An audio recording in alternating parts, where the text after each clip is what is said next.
What's up, everybody? Eric here with a video on how to use linear regression channels in your trading. We're going to cover two things. The first one is what are linear regression channels and really why I like them. And then the second thing is how can we use them to trade?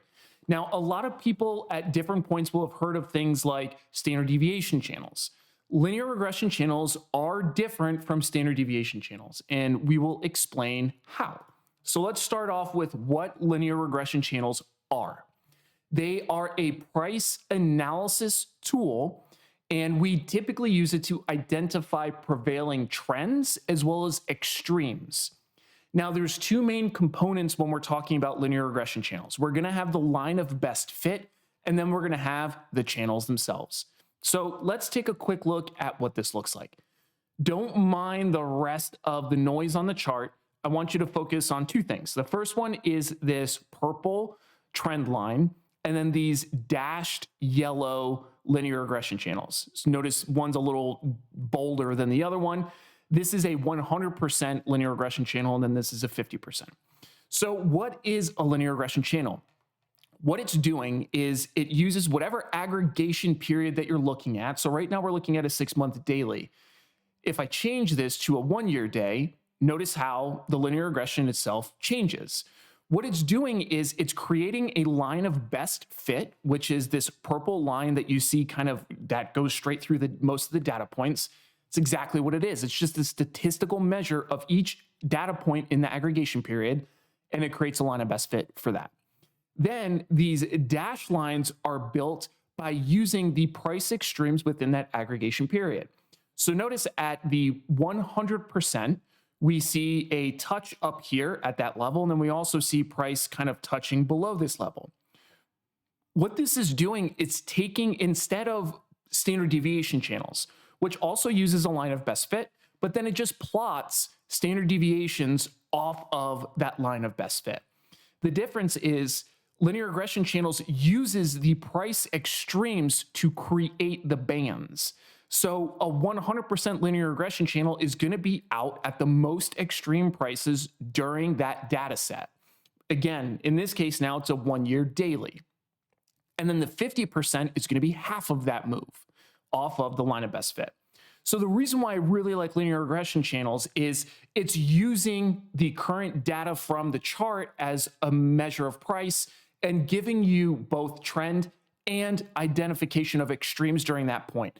Similar to standard deviation channels, we would expect to see, in this case, 100% of data between the 100 level, right? Because it's saying that we're gonna have the largest move is 100%. That's the widest this band can go. So as we get moves bigger than that, this 100% band will move.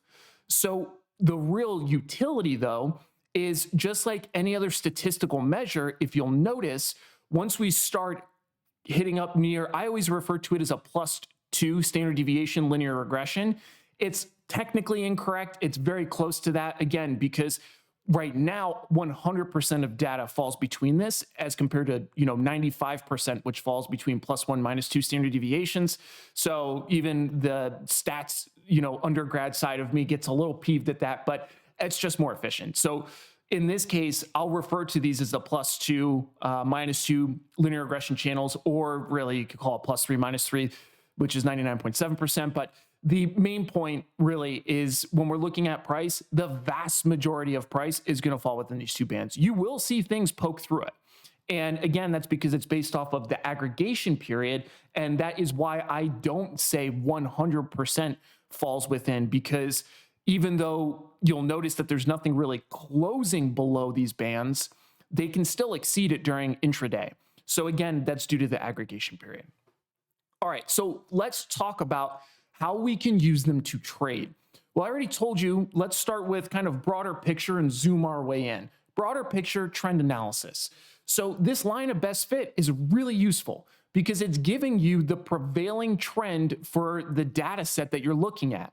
So when we're looking at IWM on a 1-year daily, our trend line is decreasing. It means that overall average price as right now is declining. It's not growing, it's declining. So you can use this to get just general market sentiment that way. The other thing you can do is when we're looking at trend analysis, I like to use different time frames. So a lot of times I'll use something that's really long, start with like a 3-year or a 5-year. And this gives me broad context about whatever I'm looking at. Again, this case, it's, IWM. So we can see that back in March of 21 during the COVID drop, we were down at this -2 linear regression channel. Again, we have holes poking below it, which would indicate intraday moves below those levels. But since then, we've then rebounded to this 50% level, and we're back down towards the -50%, or again, I like to use -1 linear regression channel.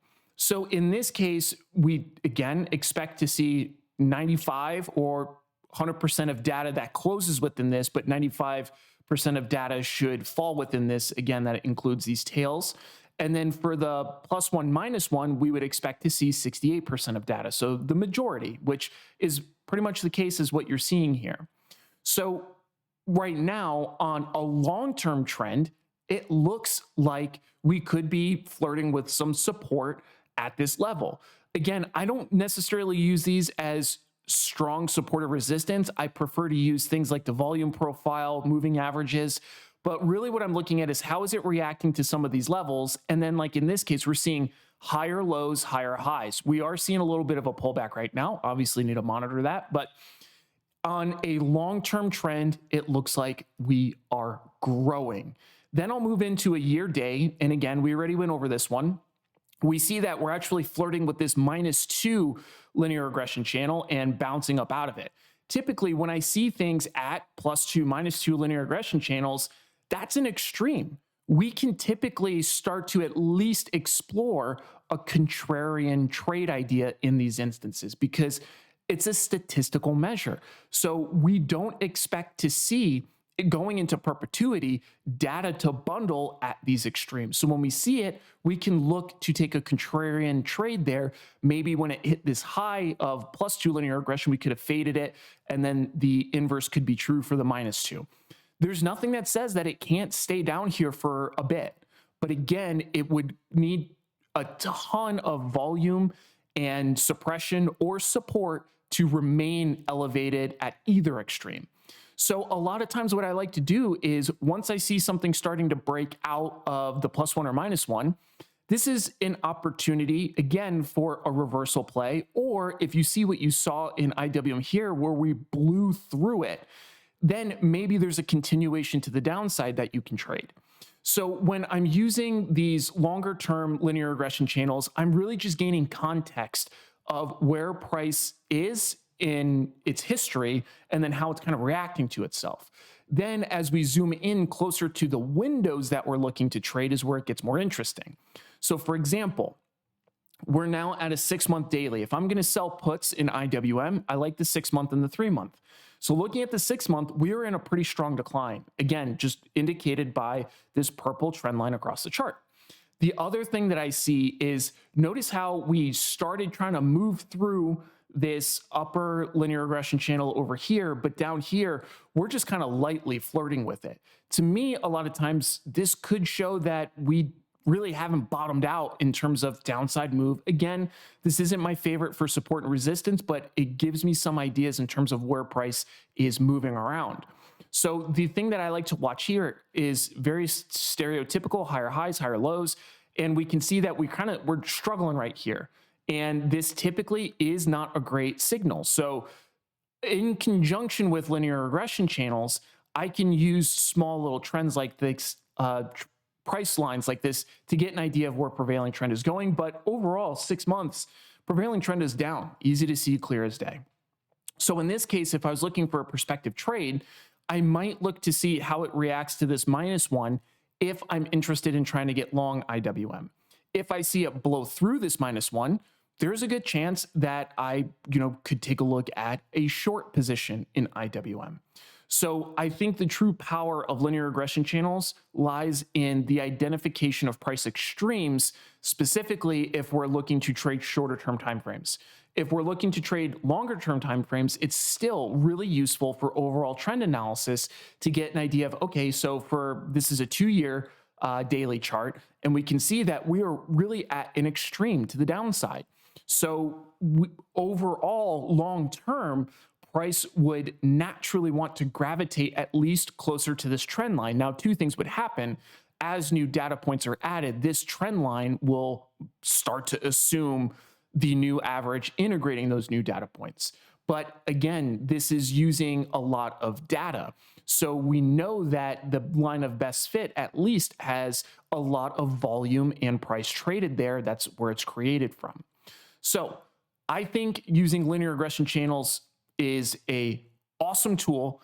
It can be very enlightening in terms of prevailing trends. And then we can also use it for some shorter term identification of price extremes. So if there's any questions, let me know. And as always, if there's any content that you want to see me do a video on, throw it into me. I love making videos on what you all want to see. You can use any of my contact info in the video description below, and I'll catch y'all later.